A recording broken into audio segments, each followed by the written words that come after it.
Кейде біз балаларымыздың балалық шағын, өзіміздің орындалмаған өміріміздің жалғасына қалай айналдырғанымызды байқамаймыз. Біз армандадық, бірақ жүзеге асыра алмадық.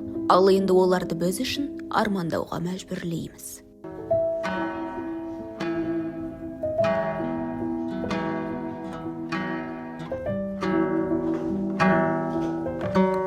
Анашым, домбыра тартып шаршадым. Сурет салсам бола ма? Болмайды. Алдымен домбыра тартып үйрен.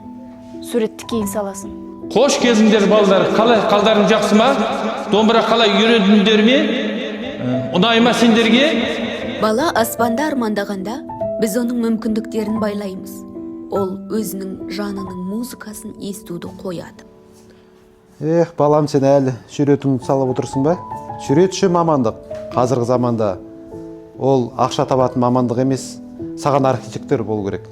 Әкешім, мен архитектор болғым келмейді. Маған сурет салған ұнайды. Мен суретші боламын. Әр жолы біз олар үшін шешім қабылдағанда, біз Құдай оларға салған нәрсені сындырамыз. Өйткені мүмкін олардың арманы осы әлемді жарықтандыра алар еді.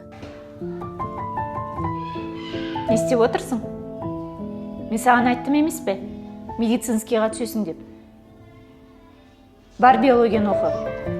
Иә, білемін анасым, бірақ та мен сценарист болғым келеді.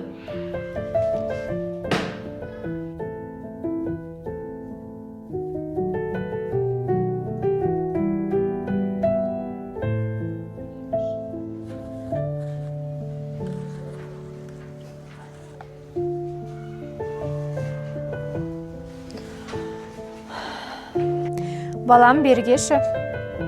Сөйлесейікші екеміз. Сен кім болуды армандайсың? Анашым, мен өзім қалағандай адам болғым келеді.